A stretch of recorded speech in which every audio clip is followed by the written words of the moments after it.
How you doing, guys? We're here to talk about Day of the Dead, George Romero, 1985.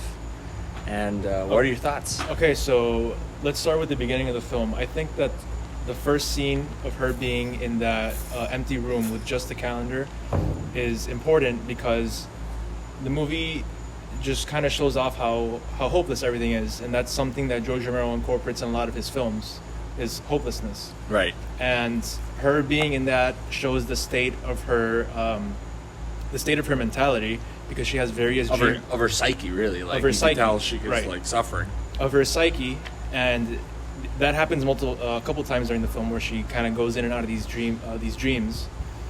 And I like the way that she presents herself as very, strong, hopeful.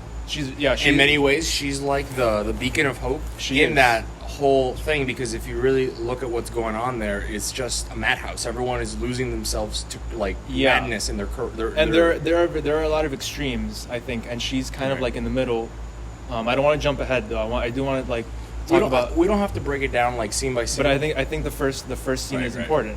I think that dream is very important because it shows the state of her psyche, and in the beginning of the film, she really presents herself as strong, and like you can see how Miguel is like breaking down, and that he's he doesn't seem as tough as her as she presents herself.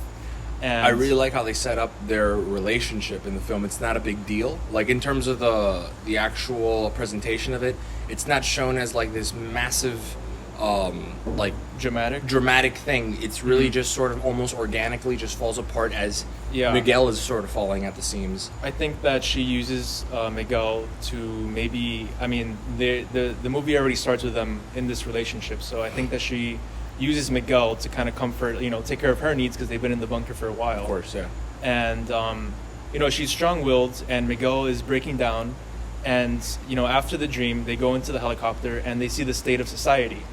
And the state of society is it's gone. Like, humanity is gone. Right. But they were on sort of like a humanitarian effort to try to find any survivors, and it had implied that they had done this many times before. I think that relates back to the hopelessness because they didn't find anybody. Right. Society and is it implied destroyed. that they haven't found anybody, because in the beginning he said that we've done this a bunch of times but we've never found anybody. Mm-hmm. When are we going to give it up?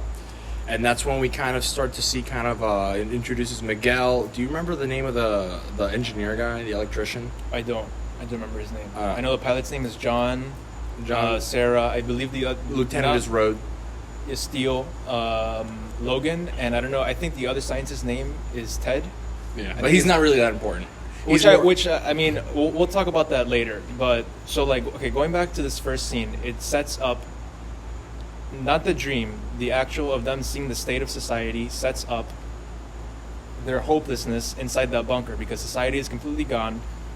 Everybody, they've been forgotten. It's almost like an inverted prison, because they are like locked and isolated due to like the state of civilization. Mm-hmm. So it's like they have nowhere else to go. So it's like, just for the sake of living, they have to live in a prison where everyone is just going mad. Right. And I really like the use of like the camera angles in the beginning of like the city to show really how barren it is, and like how there's garbage flying everywhere. You see the dead I actually wrote down something. I really love that scene when in the city the dead walks newspaper. It's like super dramatic. It comes up and it's just like, and it just echoes back to like a classic horror movie. Like, the thing about this movie that I really enjoy in general is how it echoes back. Like, I don't know if you caught that reference when Rhodes was saying, and the malls and everything are closed. It's like a reference to Dawn of the Dead. Dawn of the Dead, right. And a lot of like those sounds and like the bats, the cartooniness of some of the zombies art, like a costume design, really echoes back to like Dawn of the Dead and also earlier horror films. Right. And I think really just even with like Dr. Logan explaining like his scientific discoveries, it's like humanity has like reverted back to its primal, this jelly state that we inherited from the reptiles. The lizard brain. Humanity has gone back to that primal state, and I think that maybe, I don't know. I would say almost almost reversed back into that. Like, all the progress we had built up was just reversed, and we have this amazing speech by, what was the pilot? John. right? Mhm. Yeah, John, where he's like, oh, you know, they have all these records of like all the things we've accomplished and failed, you know, locked away in this cave. Mhm. You know, what difference, you know, are you doing with it's just going Right. to be locked in this cave and no one's ever going to see it and everything's done. John is really sort of like he's almost like the nihilist. When you first see him, he's it's almost like he would have been nihilistic even if the world was functioning, because he's like, even if the world was normal, I would still be on a beach. Mhm. It's almost like he kind of sees like just society to be arbitrary, and later we find out, first he came off nihilistic, but later we find out that he's like religious, and he's in his entire like idea of what's happening is that God is punishing humanity ultimately Right. for reaching too far and for Mhm. pushing too far, which is also interesting with George Romero's relationship with religion in his other films like Martin. Right. So it's really, I thought that was really interesting because did you notice a lot of the Christian imagery, like especially in that room where Bub is chained up? Did you notice the background is 3 crosses? No, I didn't notice that. There's actually. he's tied and it's 3 crosses where the guy kills himself. Steele Mhm. kills himself. Like it's like the blood splatters all. I thought it was super obvious because Right. we saw that room right after that speech from John. Mhm. So I just thought it was really. I thought those scenes worked really well, from like that speech when she goes to reconcile with John and the engineer, straight to the as Logan, as Rhodes calls him, Professor Frankenstein. What was his Logan. Logan? Logan. God. Well, so okay, so like they're in a complete state of just like they're losing it. Like everyone's losing it, and Sarah is the beacon of sanity in Sarah and the other scientist who doesn't really seem to be so far gone, like Dr. Logan. And I felt that so when they come back, the general or the major, he's already dead. Right. Right, he's buried. So we there's- never see him. You We never see him him. except his clothing, because It- Dr. Logan uses Right. him as a subject. But so this new guy comes into power and he's authoritarian. He's a Right. dictator, right? So you have the extreme of that, and then you have the stupidity of the soldiers, where they almost kind of like reflect the primal The state. dog-like nature of like a military like sort of operation, where Right, you have, and they seem just as dumb as just like the zombies, right? right. Like Steel and these. And other if people. anything, actually, I wouldn't even say. I would say the way the movie illustrated their relationship with the zombies, like that particular group of like Steel and his gang, they were worse than the zombies. They were more aggressive. They were worse. Like they had no respect for human life. They were, if anything, I think what the film was trying to illustrate was kind of how humanity is the real animal. Humanity is the real mistake, and this is almost kind of like the undoing of that and I mistake. think that kind of reflects back to John's ideology, because he also talks about when there was civilization, before the zombie apocalypse, as people would still kill each other, Right. and all this. I feel like he was very pessimistic always about Right. civilization. I wouldn't say pessimistic, because he didn't think the world, like he was still there. Like even though he doubted her, I would see him more kind of like a nihilist, almost like he sees things for what they are and thinks they're totally arbitrary. The goals society was working towards were completely arbitrary. Like we should just all be on a fucking beach because this is all stupid. This is just like how it was, in normal society. and that pushes him towards his ideology, right. where he's religious, and It confirms it right in the film. So, and actually, what I actually really like is the scene where he. This is like towards the later part of the movie, where he jumps both the guards, and he can. This is after like Stevens is killed, right? Right. He jumps both the guards, and he can kill them, and he points his gun to the sergeant's neck, but it's almost as if like his moral consciousness didn't really allow him to do that. Right. He morally thought, I guess, that was unacceptable. I saw it almost as like forgiveness, given his Right. doctrine being like Christianity. He Mhm. almost saw this thing, this egregious thing, and he's like he forgave, Right. but he wasn't going to save his life. Like there was nothing else you can do in that situation. Like he forgave him, he didn't blow his brains out, and that Yeah. was the end of that character interaction. and like, so at least like with the dynamic with like the bunker, you have the extremes, right? You have the dictator, and you have his puppets, right? You have Steel and all the other and the gang. You have the scientist. On the opposite end of the extreme, you have Dr. Logan. Right. Dr. Logan, he is pretty extreme as well. And we he should is talk an about that interesting- first scene. That first scene when we see him, You just hear him kind of talking as they're walking Right. through the hallway, and it's just this almost, it's just cinema at its best. Like this scene where you can understand the character just by looking at him for the first time. The way he's talking. I don't know that actor's name, but he did an amazing job. Right. I think that performance was fucking incredible. Yeah, he was great. And what's interesting about that is that I felt like everyone else was like mentally breaking down, and the way that he was breaking down was he was kind of reflecting on the trauma of his childhood. Right, but before With we Bub. get but before we get to that, I also see kind of everyone's outcome is different. Like how John says in the beginning. And just so we don't have to just shoot it again. I'm trying not to cuss. Like we should, because cussing makes it less. But who gives a shit?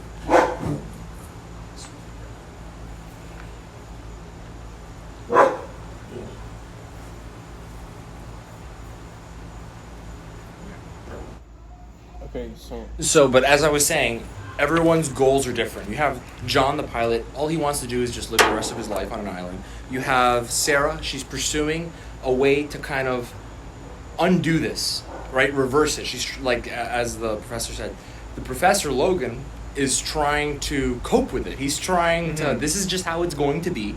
So how about we just start teaching these zombies some manners, so Right. that way we can have a civilization again. right. Which I mean, phenomenal. I think that also kind of reflects on like maybe civilization wasn't civilized. You know, Right. there was an aspect of it that wasn't civilized, and he was trying to bring, you know, he was trying to bring civility to an animal so primal, right. right? And with Dr. Logan, I felt like so he's extreme as well, and Sarah is like in the middle because she's the beacon of hope. She's the rationality. She wants cooperation amongst everybody, and everybody's doing their own thing, like you said. And then the other scientist is also kind of like he seems very rational. He seems pretty like mentally there as well, I would say. I mean, they don't really delve too much into his character. We just assume. Yeah. But I really like where the film starts with the doctor, because if you don't see him get corrupted over time, you can just see from like starting off that this guy is off. But the thing that's kind of like hilarious is how he goes further, and you start to see kind of like the trauma of his being Right. kind of like reflected onto Bub. Calling Bub was the name of his father, as he puts Right. it. And you see him kind of beating the zombies, saying, I think it was like something in reference to his mother, which maybe it means he was beaten as a child, and he was taking it out on some of the He was zombies. beaten, or maybe his father told him that he would never make money doing pure research. Right. And I think that That was driving it for him to be successful. Yeah. That's what was driving him. and I how do I what's the word for this? The kind of like the conditioning of Bub's good behavior was maybe something that he never really got when he was a child. And that's something that he was kind of like projecting onto Bub, also scientifically, because Bub does like pick up the phone and he picks up the gun, and he doesn't bite Dr. Logan's hand when he grabs it, right? So I think that from the trauma of his childhood, he's losing it as well, but not to the same extent as He's losing it in a different kind of way. Right, He's he's losing losing it in a it different way. almost kind of like everything that's inside of him is kind of projecting out, whereas everyone else in that bunker is scared of what's out. He's Yeah. almost lost with like what he's feeling. But something else to kind of mention is how the entire movie plays on this monopoly of force that the military have. And that's where most of the tension derives from, because a lot of the scenes, it's like anyone could die at any time. These military group of guys, they're unhinged, and they could be like, they're just about to pop. So, and they have all the force in this situation, and that's where a lot of the tension comes from. It's not even the zombies, Yeah. which is really, really, like, I think brave, and how well done it was. It's also, I think, another well done aspect of it is that when it puts you right into the bunker, the use of force is already getting it's starting to build up, because there's really no cooperation amongst everybody, and the soldiers, the scientists, the pilots. At least the soldiers are very uncooperative, and the inference of force in the beginning of the film is already getting implied Right. by him. He becomes a dictator, and then when Sarah, she wants to leave the meeting, he threatens to kill her. He tells Steele to shoot her. Right. So he wants to be like the master. He wants to be like in control of everything. It's like he got his opportunity to now be boss, and now he's using the Force. Also, he's just also terrified, just like everyone else. Right, Everyone else he's is just also- he's everyone also else is losing just coping with the situation. The madness is primarily due to that. Mhm. Something else that I thought was interesting was how the zombies had, I think, like very innocent looking eyes, and the music that would be played, like especially with Bub, was very innocent like. Mhm. And it just showed it was an interesting take on zombies, because it's like it wasn't a serious like these are monsters take. It's showing the grotesque nature of humans, and then right next to zombies, they're just they just do their one thing, Right. which is just eat Like, they flesh, don't and know their any innocence. They don't know any better. They have really they're blissfully ignorant, Right. and that's really interesting. I thought. I think that played a little bit on like the whole society thing a little Mhm. bit. Another thing that was incredible is the music. The music by, I wrote his name down, John Harrison. Oh yeah. Like Yeah. this movie, for somehow they managed to get all the music cues absolutely perfect. Like Mhm. scenes where it's like Bub's like turning and the music changes as his emotions, like as his face, like is incredible. Like Right, because yeah. the music is not just like flatly put on top of the scene. It's almost interacting. It's used in a very correct in a very. It's like interacting with the interactive actor's way, yeah. scenes, and I think it really elevates it because Right. of it. Yeah. I think Miguel, what happened to Miguel was hilarious. I don't understand how he went. I wish we got more into why he was. But his again, nature like, was that's like the interesting aspect about it, because you're thrown into like this very Yeah. like intense, like everything is very tense. Like there's no cooperation. Everyone's doing their you own get the thing. sense of the story without them having to explain it to you. But Exactly, I just he was probably the person that had the most hate in that entire thing. He hated everybody. Like Mhm. like everyone else was just mad, but he just had hatred. He's like, if I want to be eaten, and I want to take out everyone else. I Yeah. thought that was just, I mean, a very well written character, but just the character's ends, to me, the way I was relating to it was just so far out there. I was like, wow. Yeah. Like, I honestly I didn't really expect him to do what he did at the end, where he just Yeah. lowered the platform and let all the zombies in. I didn't really expect him to do that. I expected him to continue going like insane, but I didn't really think he would do something so drastic. continue festering. But yeah, that's what I mean. Like, it was such a drastic thing, because many of the other guys, they were at the end of the day like just trying to preserve their lives and preserve each Right. other to some extent. And for him to kind of like take this route seems so Mhm. so different from all the other characters. And what another thing that I found was interesting was kind of like the superficiality of like the dictator. I forgot his name. Rhodes. Rhodes. Like how Rhodes really he always like says something about his men. He's like, oh, my men are getting risked, right? And then like it's funny because like when everything goes down, he leaves them, Yeah. right? So like it's almost like he had like this superficial character of trying to maintain the well-being of his men, but then at the end of the day, when shit goes down, he doesn't care about them. Right. He leaves them, right? And he doesn't care about his men. Another thing that I thought was interesting was kind of like the dramatic gore of all his men getting torn apart. Yes, and I think also the effects Yeah. were like incredible. Like it reminded me of The Thing a lot with the Mhm. use of prosthetics, but it was done to an extent that was just timeless. And like, and it this just looks really good. And, for and this George today. Romero film is definitely one of his more well put together films. Yeah, because most George of us Romero, are- he just kind of almost shoots a bunch of scenes and then he edits them later. and then that too, but he also uses like props. Like he uses very like I feel like basic props. It's not anything very expensive. He just crafts it from whatever he has. I would say this though, one, this film, yeah. and this film is I feel like more well put together than his other stuff. Yeah, I mean, you could tell he had the budget for this one. Right. And I think he was in his prime, coming off of Dawn of the Dead and all that. It was just a perfect storm. But, yeah. So let's see what else. What else do we have? I think that's it. I mean, the movie ends pretty much as it started, with a dream.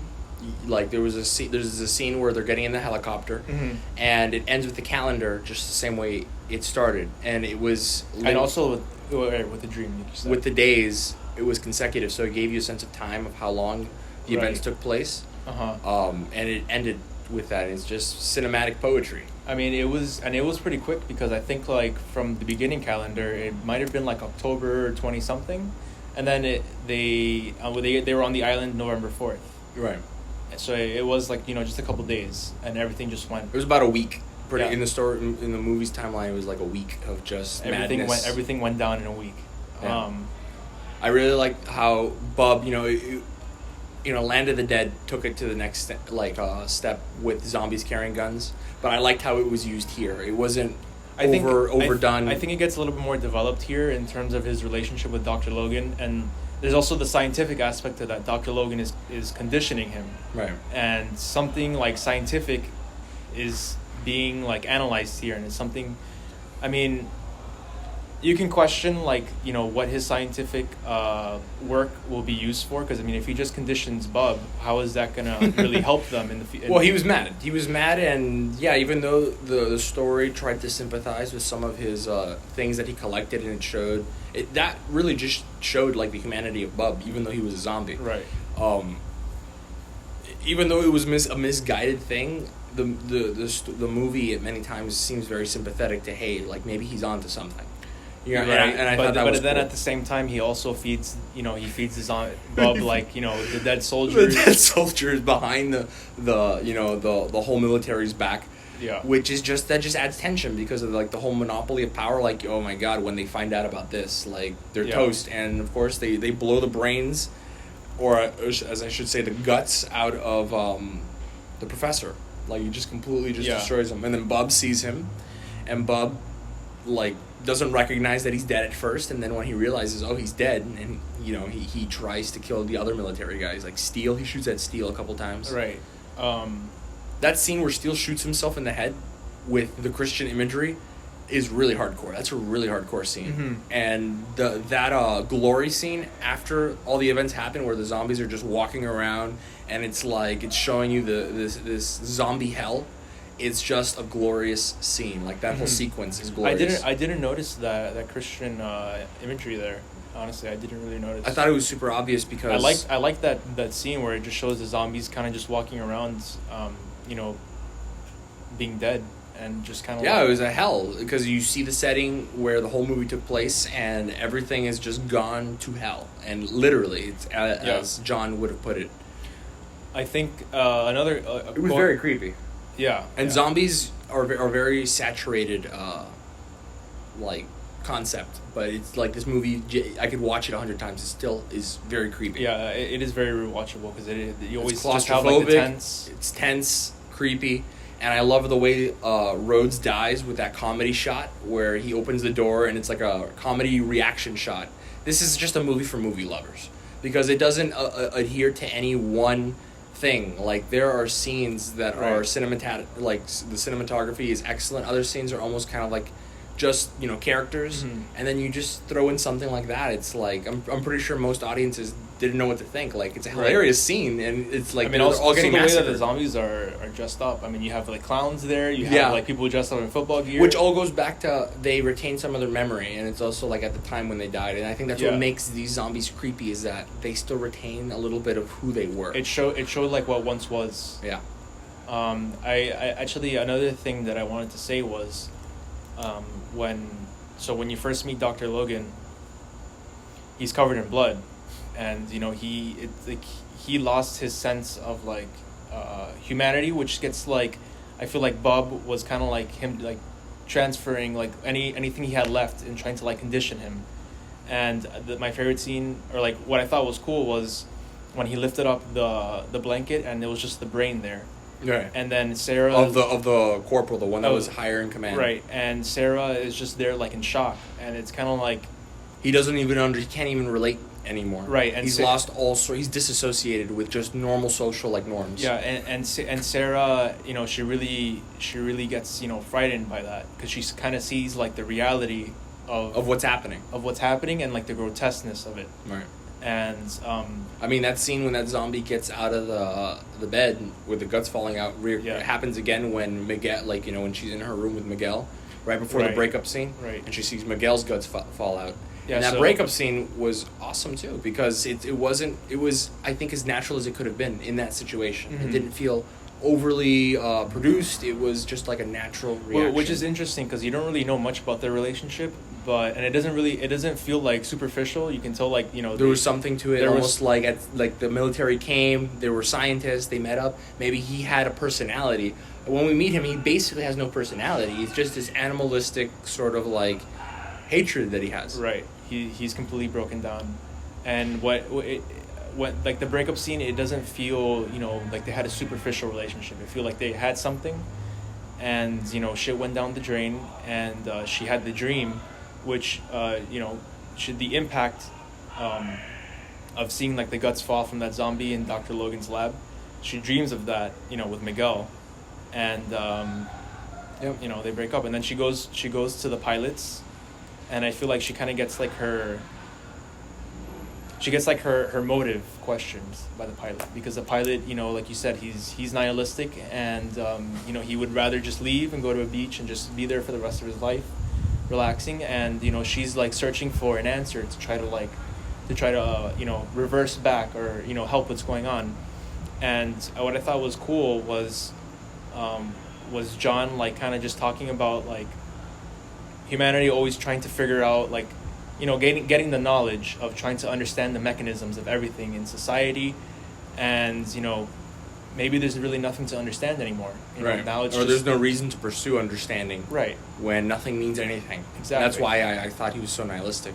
And I think at that point she really gets her she gets her motive. She questioned. breaks out of, I think, what was holding her back, which was the pursuit of fixing things. Right. Which, at the end of the day, there's nothing you can do in that situation. Right. Because I mean, it's true. Like, if she if she finds something, how would you be able to reverse all the damage that's already been done? And that's kind of like with Dr. Logan, although he was pursuing something cool because he was conditioning a zombie to have like these behaviors that they once had. How are you gonna like implement that to the collective amount of zombies out there? Right. It wasn't realistic in the slightest. Right. It's not realistic, and it just feeds back into the hopelessness. Yeah. That he maintains throughout the film. Exactly. Yeah. Because all of Logan's like pursuits are just totally hopeless. Because even if he did find something, there would be no way for him Right. to implement this strange behaviorist thing that he's doing.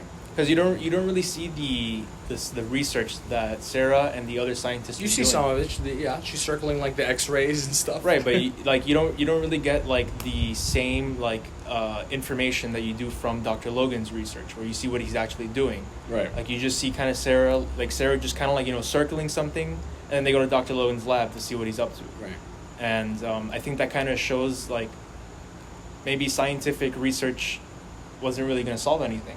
Right. And something like what Dr. Logan was doing was more relative to his character with Bub than just following scientific research and trying to find an answer in a hopeless situation. Right.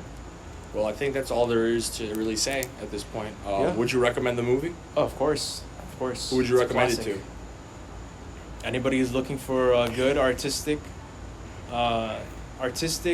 terrifying, claustrophobic, hopeless movie. I think it's a If great you're film. into those types of things and you're sick in the head like we are, Yeah, it's the best movie to watch. It's definitely a classic, and I think it's one of George Romero's better films. There you have it, people. Go out and watch Day of the Dead. Yeah.